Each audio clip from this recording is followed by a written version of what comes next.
Today we are going to get started with 8.2 rates. There's two definitions that I want you to know. A rate is a ratio of two quantities measured in different units.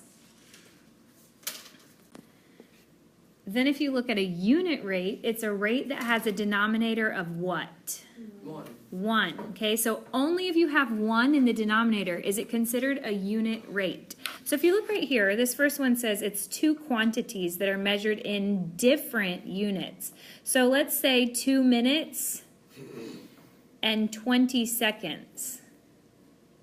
Do you notice that these are different rate or different quantities here, different units? That's a minute, that's a second, okay? So let's go ahead and do this. We're going to try to find the unit rate for some of these things here today. So our directions have asked us to find the unit rate. I want you to go back through that definition that we just wrote down and read me again what a unit rate is.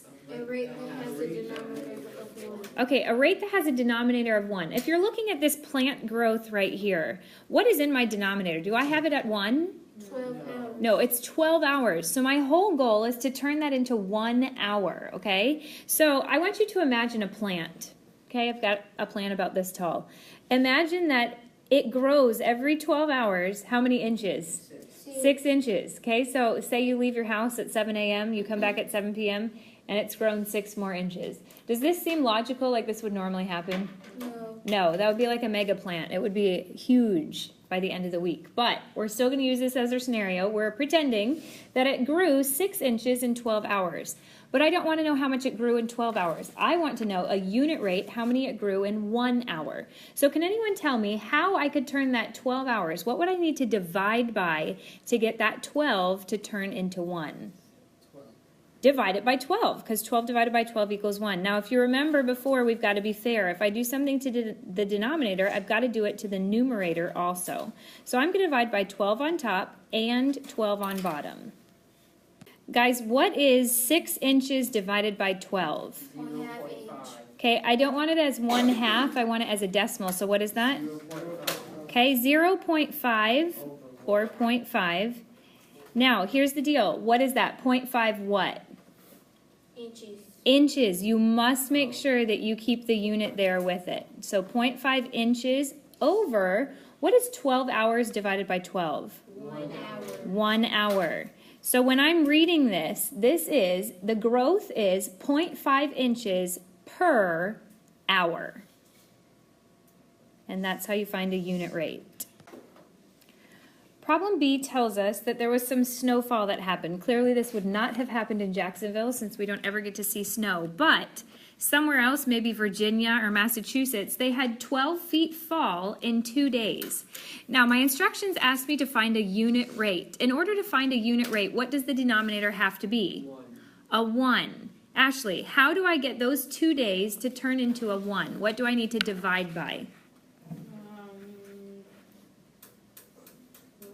2, okay? Any number divided by itself will always equal 1. So I'm dividing by 2 on top and 2 on bottom. Now I'm going to give you a clue. Every single time when you're trying to find the unit rate, you will always just divide by whatever the number is in the denominator.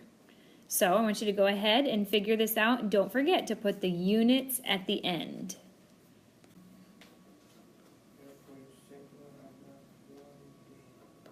Okay, 6 feet per day is the answer. Is that reduced as low as it will go? Yes.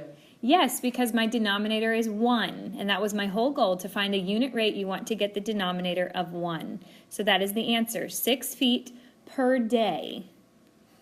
So on problem C, I'm doing some baking. Let's imagine that I have 9 cups of sugar and I'm baking 5 pies. How do I do that as a fraction? You write it 9 cups.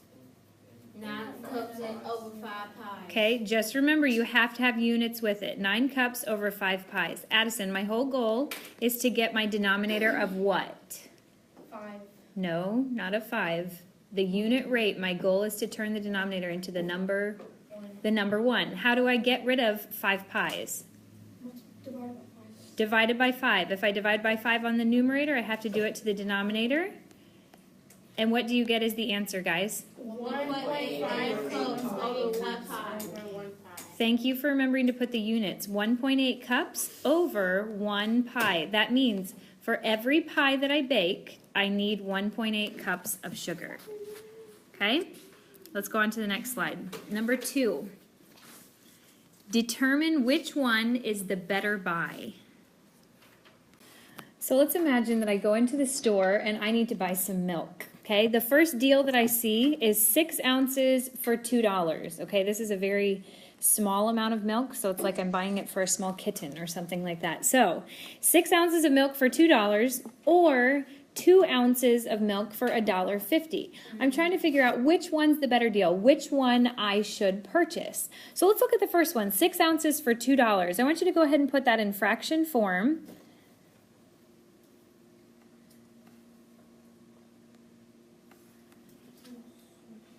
Okay, so you're just doing 6 ounces over $2, and the other one, I am doing 2 ounces for how much money? For $1.50. So my whole goal here, once again, is to find the unit rate. To figure out, if I went in there and I say I only had $1, I'm wondering how many ounces I would get for only $1.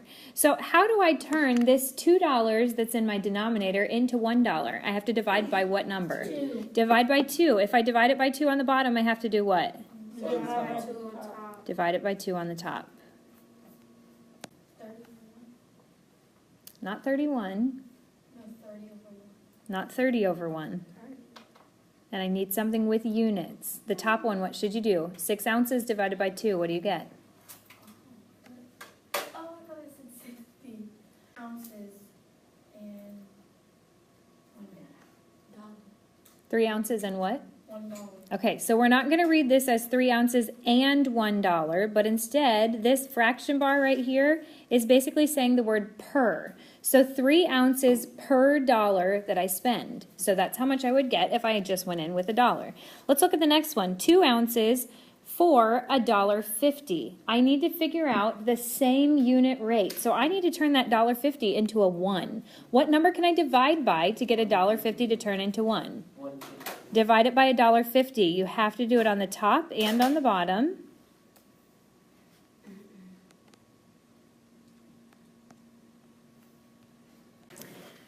What is 2 ounces divided by $1.50? 1.3 ounces. 1.3 repeating, and please make sure you have the unit. Once again, if you do not put a unit there, it is incorrect. What's $1.50 divided by $1.50? 1. Not 1.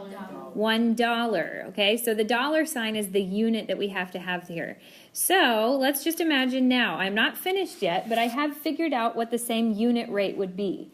So my question was for number 2, determine which one is the better buy. If I went into the store and I had $1, okay, and I said, here you go, I want to buy some milk. I hand him $1, how many ounces does he give me? 3 ounces. I go to the same thing in a different section, and I say, okay, I'm going to buy this right here for $1. I hand them $1, how many ounces do they give me? 1.3 repeating. 1.3 ounces repeating. Which one am I getting the better deal? 3 ounces. If they give me 3 ounces, that's a better deal than if they're giving me 1.3 ounces. Now, my answer is not going to be to write this down, 3 ounces for $1, because that is not my original problem. According to my original problem, what is the correct answer? 6 ounces for $2. 6 ounces for $2. So we're going to write that down. 6 ounces for $2, and that is your final answer because that is what the better buy is. All right, so that's all we're going to do today for 8.2, and we'll finish the rest of the lesson on Tuesday.